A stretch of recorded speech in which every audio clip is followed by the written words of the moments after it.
This is beautiful. And thank you so much, Teresa, for your awesome overview of our role and not only what it is, but what it can be as we try and model working in new, more collaborative, more systems-based ways in the world. And you're about to get some great examples of that from Jean and Kevin as they talk about their own journeys and the things that are and Michelle, you'll be happy to hear this. You're about to hear some great passion coming forth from these folks who are doing things where they have lots of skills, connections, and passion. So I'm going to throw it across the pond now to Jean. Take it away, my dear. And somebody just brought me in a cup of tea just at the right time. So I'm going to, wherever Michelle is, I'm going to get down and dirty, because in some ways, when we begin to talk about the NGOs, the work, that's exactly what we have to do, get down on the ground and get what's on the ground into the UN. So I think, Teresa, you've got my PowerPoint, if that's okay. And I just introduce you very briefly to UNANIMA International. And then I want to introduce you to the work that UNANIMA International, the working group to end homelessness, are doing at the UN. And as Teresa said a little earlier, how do we collaborate together and doing this in a short space of time? So I was delighted when I saw the word experiential presentation, because that's just where I like to be, in the experience. And I'd start this and end it with what the people say: don't talk about us without us. And that's my mantra at the UN. Okay, thanks, Teresa. And the next one is fine. So UNANIMA, people say, what is UNANIMA? It is obviously United Nations, and anima is the feminine soul, but I like to say it's the heart of who we are at the UN. Thank you. So our vision and mission is a future where women, children and girls who live in extreme poverty in our society will be empowered to achieve a better quality of life.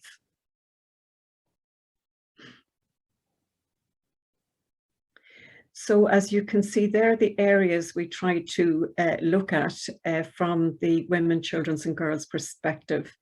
We are looking at it through homelessness, migration, through the eyes or lens of human rights, through the HLPF and climate, all the various intersections that you can experience in relation to homelessness.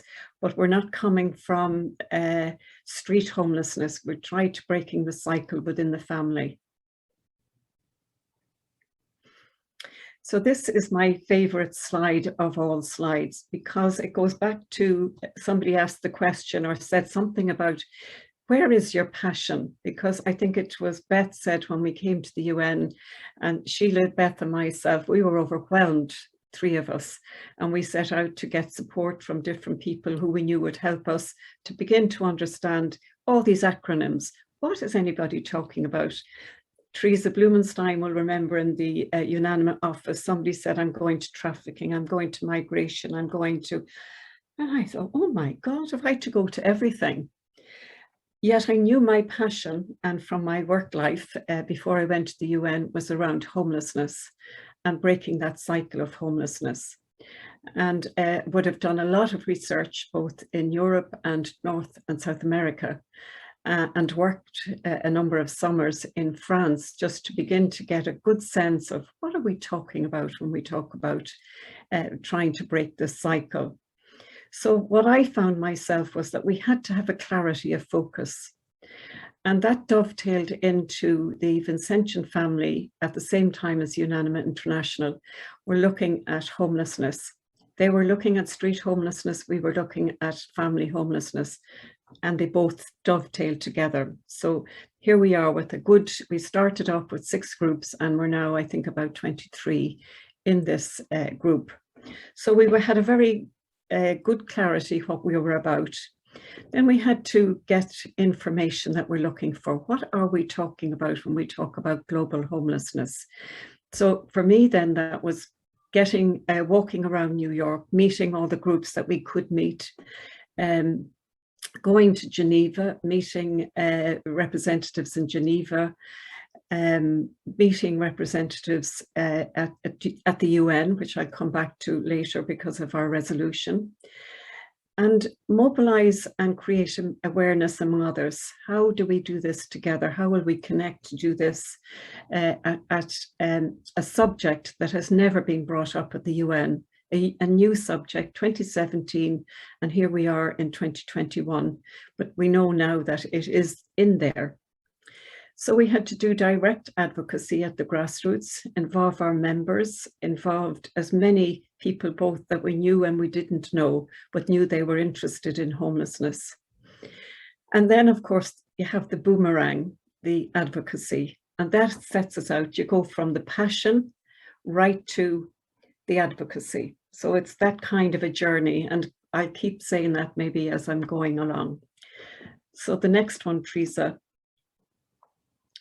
So what do we do here? We bring members' expertise to the UN, to work with other NGOs, to contribute to NGO committees and working groups, to educate our members about the activities and programs of the UN. And in the picture here, you'll see where we have a person with the lived experience. We have the former President of Ireland, Mary Mcaleese, who during the, as they say, the troubles in Ireland, still going on, by the way, was made homeless when they were bombed out of her home. And she was able to come and talk to us at the United Nations and share our research with our partners and UN officials and other advocates. So that's what was some of that stuff that we started out doing. Next, please. So as we began, these were some of the committees that we set out to be part of.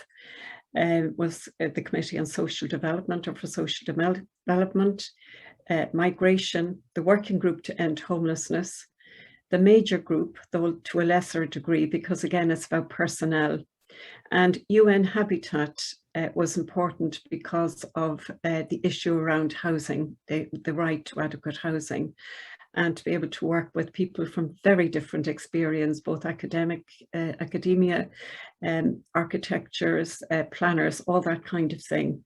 And I found that fascinating in terms of getting homelessness in there, beginning to get the people to see more than the buildings they were talking about.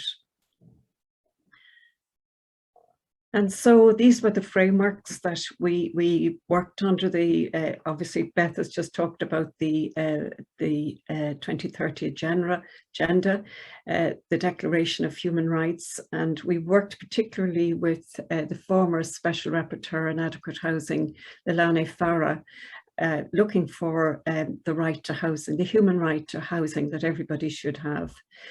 The Convention on the Rights of the Child, the Paris Agreement, all of those that you probably already know. The discrimination against women, we were involved with CEDAW, the International Covenant on Economic, Social and Cultural Rights, and the Declaration on the Rights of Indigenous People, and more. And Sheila gave us great input on that as well. Okay. Yeah, the next one, Teresa. So for us, women and children everywhere have equal rights and opportunities and able to live free of violence and discrimination. So we worked with women and children. We believed they're the furthest left behind and they are the hidden homeless. Women specifically have their own goal to promote gender equality, which is goal 5. And there are numerous indicators for SDGs which specifically relate to children. And in the coming time, we're going to be looking at either a goal or an indicator specifically for homelessness. Just to give you a picture of, and this number is probably gone up anyway, there's 150 million people who are homeless, and I can imagine that number has gone up during COVID, and 1.6 billion people lack adequate housing. And I'm going to be coming back to this in a minute because, as many of you know, we're on our second resolution at the UN and now during the third committee on homelessness. And most interesting, some of what countries are saying about, you know, the complexity of housing and the human right to housing. That's a challenge for many of them. And of course, homelessness is so complex and manifests itself in different forms depending on the context and depending where you live globally. And it's one of the manifestations of inequality, and it stands out particularly for women. Levels of homelessness have dramatically risen in most major cities in the world, and it can be both visible and hidden across developed and developing nations. And I remember last year when I went to the Philippines, and I went to a particular slum, and it was pretty organized as we went through.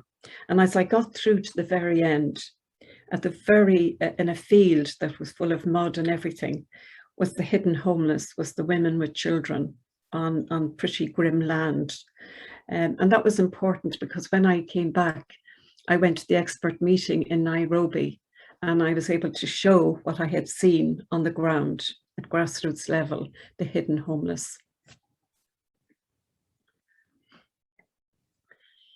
So the data and measurement are vital to addressing the issues of homelessness.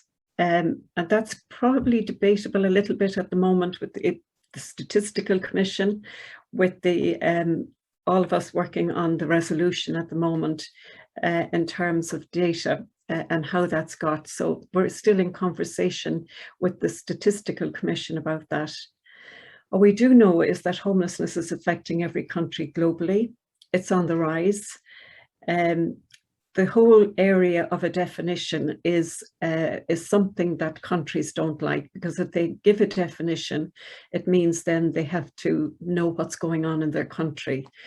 They give a description, and that's good enough for me, because at least the description is actually the definition we put forward in Nairobi.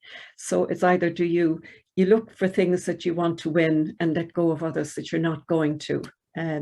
But we will, when this resolution is through, look for a definition again, but we're taking it step by step. And of course, there's many types of homelessness. Just got a call there from a member state looking at this resolution, talking about, what do you mean by all forms of homelessness? I would have thought that was very clear, but language means everything, so it's interesting. We need various policies to address and prevent homelessness, which we would like implemented, and there are some with varying degrees of success, others we're still working on. Thank you. In 2017, as I said earlier, the working group of homelessness came together to address the issue of homelessness and bring it to the attention of the UN. We formed the working group to end homelessness, and we put a significant amount of advocacy work into it. And I think somebody was saying, well, how do you do that? And I can tell you we did it in very simple ways. We found times when member states were meeting, particularly is it in room 4 at the UN, I'm almost forgetting where the rooms are now, at 2:45 every evening, 2:45. And strategically placing ourselves between the countries that were significant to us for talking about homelessness. We had 15 minutes to do this before we were pushed out of our way to give out all the documentation, to tell them about why we were looking at homelessness as an issue. And that was really the beginning. Every chance we got, when they'd walk outside the door, we always had a plan that who would go and meet the ambassadors or their member states or the first secretary, whoever it was, we talked about homelessness. So as you know, we had an expert meeting in Nairobi on homelessness in 2019. And myself and 2 other people from the working group to end homelessness was at that meeting. I was asked to speak on family homelessness, and I brought the lived experience of a young 18-year-old girl who was homeless as well. that was really, really important for us, because we knew that this resolution, this first resolution, was going to achieve something that we set out to do.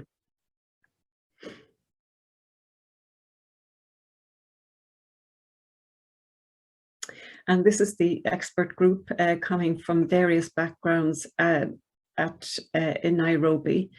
And it was a terrific experience, because we met people from various universities around the world, practitioners, people from a legal background. We had huge input from UN Habitat, and we were able to look at the significant issues relating to homelessness. I mean, it was a joy to have got to this stage, that, you know, sitting talking about an area that we were passionate about, that had never got into the UN. So this is where we were in Kenya, and it was a great experience to be there. So, you know, the drivers, again, the poverty, inequality, unemployment, the commodification of housing, the evictions, the urbanization, displacements due to disasters, extreme weather conditions, etc. All of these driving homelessness. So we came up with a definition which we felt had to be inclusive, politically sensitive. So that went back to the definition again, where people felt very edgy about having any kind of a definition, but it needed to be framed within the 2030 agenda.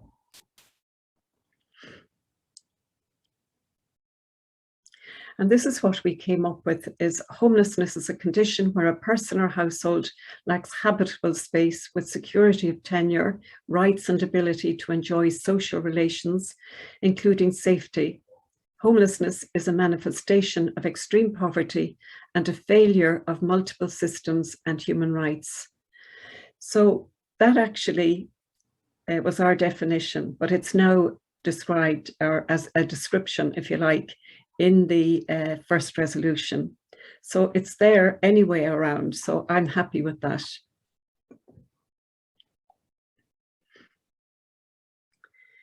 I think we can pass that, Teresa, because I don't want to run out of time. And these are the goals really that come under homelessness and the SDGs, and including 11.1, which is the first one around adequate housing. And everything we're trying to do is from the point of human rights. More than 90% of sustainable development goals and targets are linked to international human rights, which covers what we are trying to do. So, and that is a challenge with some member states, as we're seeing in the second resolution.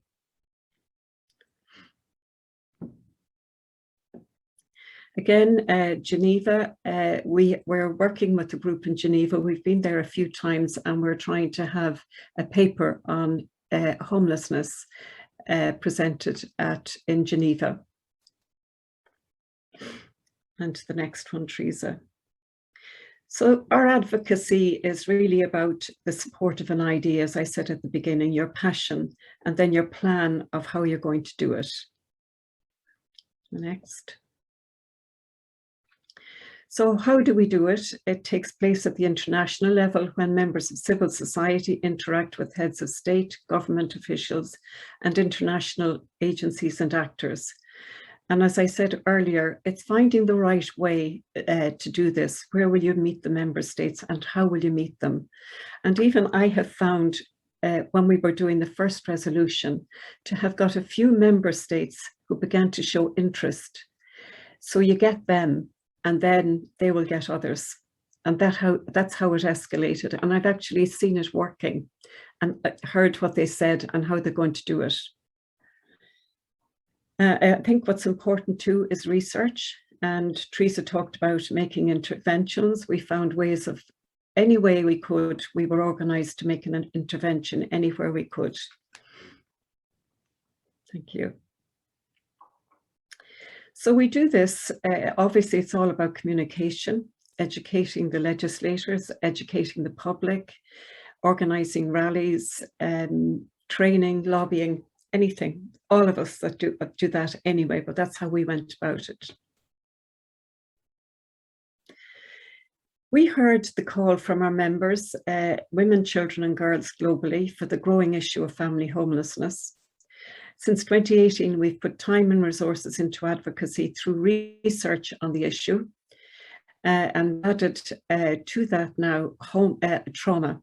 And the UN is taking that up as a particular issue, and particularly now in relation to children. That's going to be one of the issues coming up in the next while.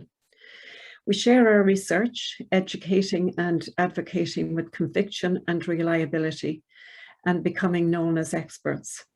And two of us are working on this new resolution that's actively in process at this very moment. And the member states have said they see us as consultants and experts. So that's, we're going in the right direction if that's what we're hearing. Again, it's about how do we do this? We work collaboratively with each other. The picture you see with the big group is, you see Mercy, you see Lilani Farah, the Special Rapporteur on Adequate Housing, Chris Williams from UN Habitat, Father Memo from Vincentians, two people with the lived experience, Makiko from the UNDESA, and on the right, you see Molly Gerke, who's the former assistant, and myself with our trolley outside the gates with our brochures for any member state that happened to pass us by. So what's the main voices of advocacy is that the voices of women, children and girls with a lived experience be heard in conversation and addressing the issue. And I feel passionate about that. None of us can speak on behalf of others, but they can speak on behalf of themselves when they can do. Of course, you always know it's not as easy as us to fly here, there and everywhere to give inputs, but we try to do that as much as we can. For UN member states to adhere and act on the commitments they have made, including but not limited to the 2030 agenda, to have gender and family sensitive policies, and housing first with support. And more than anything, the word I've used all the time is a paradigm shift where homelessness is viewed as what it is, a civil rights issue, a human and civil rights issue. So these are the facets of the research that we've carried out in UNANIMA International with our colleagues. We didn't do it on our own. We did it through Sophia Housing here in Ireland. We did it with NYU University, Syracuse University, UNANIMA International and our own board. We had expert knowledge from academics, service practitioners and the United Nations. And then we had the lived experience where we did various interviews with focus groups, and we had the written testimonies and art submissions from them as well. And the other methodologies we used in field trips was observations, informal conversations, and service for providers, etc. And obviously we're looking for good practice rather than best practice, because I think, you know, whoever has best practice, they'll need to be in heaven now, but we look for good practices and coming from the lived experiences and always doing analysis of family homelessness, the testimonies and literature, etc.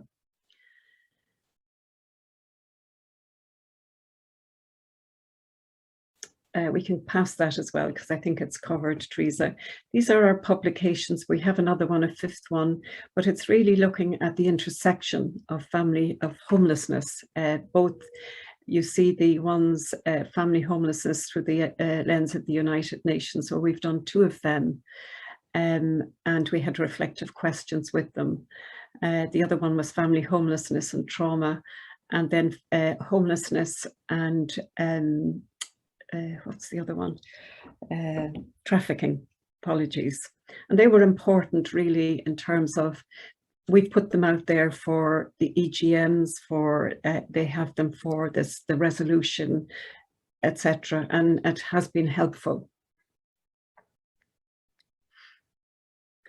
And as Teresa said earlier, we find places where we can speak at the UN in a significant place as well. Thank you. So we had the first historic resolution on homelessness, and I should mention here, Sister Margaret O'Dwyer and myself started off on this, and Margaret is ill now, but I like to mention her name because she was significant in the working of this. And I remember Memo, Margaret and myself, when we heard it got through. There's a lovely picture of the three of us hugging at the UN because the first time in the history of the UN that you saw something on homelessness. The second, I don't know if it's in this one, where it is a resolution that's gone to the third committee, which is around the cultural, humanitarian side of the 6 committees that Beth talked to you about. We've been working on this for 18 months now. It was supposed to go last year to the General Assembly, but because of COVID, it stopped. So the interesting thing about this resolution compared to the first one, we pursued the first one as NGOs. The second one came from member states themselves, asking us, would we consider putting another resolution to the third committee? And this one is more binding because, and it's in process at the moment, but I have 99% confidence that it's going to go through the General Assembly.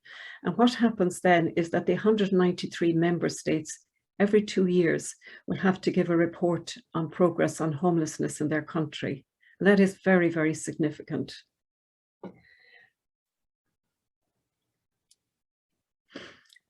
We award a Woman of Courage as well for women that have been supporting us in whatever our issue is at the time, and you'll see some of them next, just to give a face to people who work for poverty and trafficking, education, health, water activists, environmentalists, the disappeared, etc. And of course, as I said, that Mary Mcaleese, who was the former president of Ireland, who was homeless with her family, separated for quite some time during the Troubles in Northern Ireland. And another one who happens to be a daughter of wisdom in Madagascar, but she worked in Papua New Guinea as a midwife, and she worked out in the bush and wasn't seen for weeks and weeks and weeks, delivering babies up a tree or down a tree. And it was fascinating to go and see her and meet her and see what she was doing, and just so courageous. And again, these are the various things we do that we talked about, you know, making connections. We had a group of school people in Teresa, if you remember, from Mexico, I think for 3 years running, who wanted to learn about what we were doing at the UN.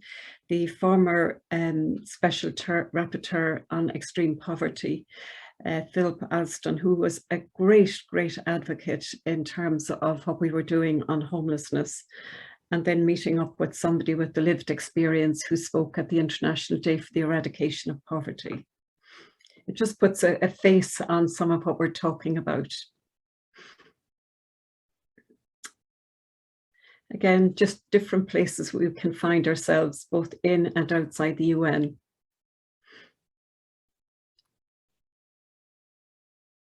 And these are people on the ground globally who work on behalf of us, doing all the things they do so that we understand what happens on the ground, and we bring that then to the UN. And I'm just going to go quickly through these because I was thinking as I was doing this, it's all about, you know, we talk the talk, but sometimes we need to see what's happening. These are some projects that we have in Sophia in Ireland for the homeless, provided actually by Religious. It's the ground of Religious that have gifted us to Sophia, worth millions, and we never, nobody gets credit for doing what they're doing, but this is what happens for homeless in this part of the world anyway.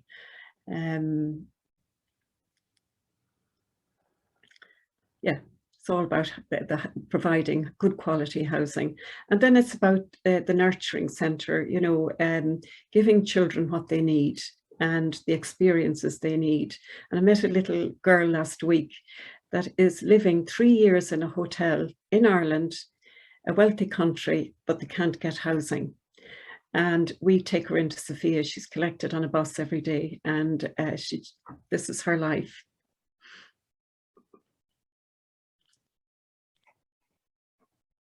Just reminds us of the people. I like to think that that's why we're here.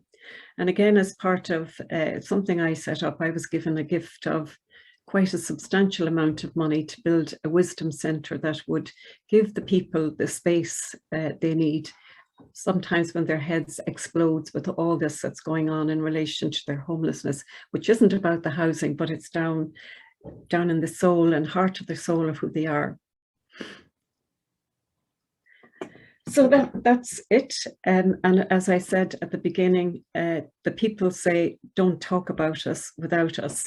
And so to be honest, and Lara's there as well, it's just a privilege to be doing what we're doing. For the working group to end homelessness to be on a second resolution from November 2017, and we're nearly in November 2021. And so it seems to be that if, you know, we get the right thing, the UN begins to listen. And somebody talked about sometimes the mic is muted, but for some reason it's been unmuted for us for this time, and long may it stay that way. Thank you all very much. I hope I didn't go on too long, but.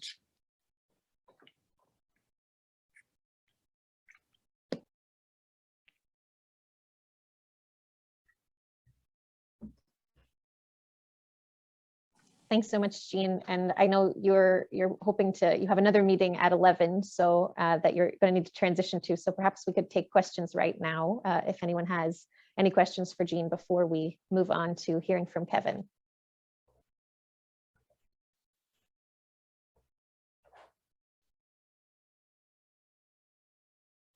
Anyone, questions or comments?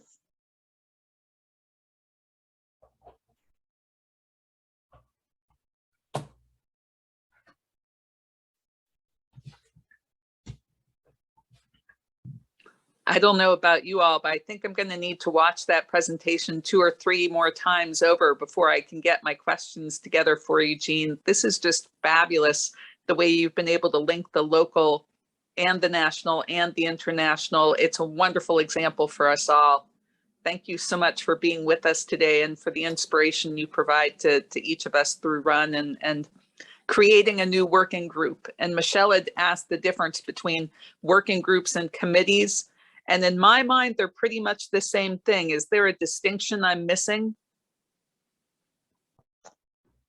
I think it's only that there is the conference of NGO committees that has some particular criteria that kind of gives certain committees an official status if they wish to kind of apply for kind of official registration through that conference. However, at least in the current era, there's no real practical purpose to that. And so some groups have chosen not to have to go through that rigmarole and just say, we're going to be a working group and we don't need to be registered in that way, but we can still organize in the exact same way. So I think it's just a formality.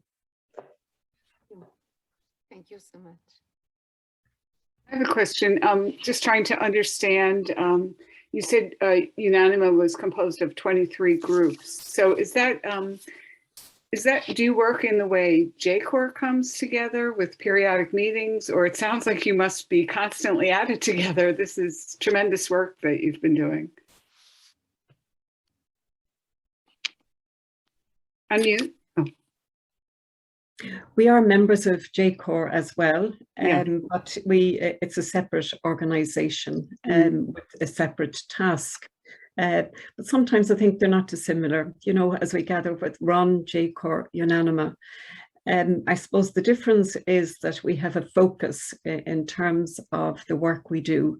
And so we don't choose it, but the members choose it. And then obviously ourselves, Lara now and myself and the others, Kieran and Eliza, we work towards that remit from the board. The board meets twice a year. I visit the countries, some countries each year. I have an executive meeting after this, giving an account of my stewardship with the executive. And I think that's how we go. Yeah. Yeah. But I'm accountable to them in terms of the progress we're making on what we're doing.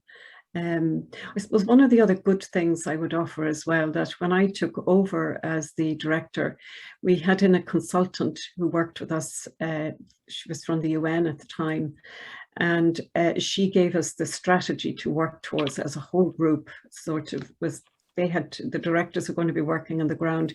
We were working at the UN, and we were trying to marry those together. And I found that really helpful. And now at the end of this year, she's going to review what we did well from what she suggested, what was challenging, or what we just didn't get to do. So it kind of keeps us focused. Otherwise, you know, as everybody said, you could go all over the place at the UN and still you say, well, what did I do at the end? You know, so it's keeping us all focused. Fabulous questions. Thank you, everyone. Thank you, Jean, for your presentation. We have even more fabulous wisdom coming from, I'm proud to say, my mentor, Kevin Colley.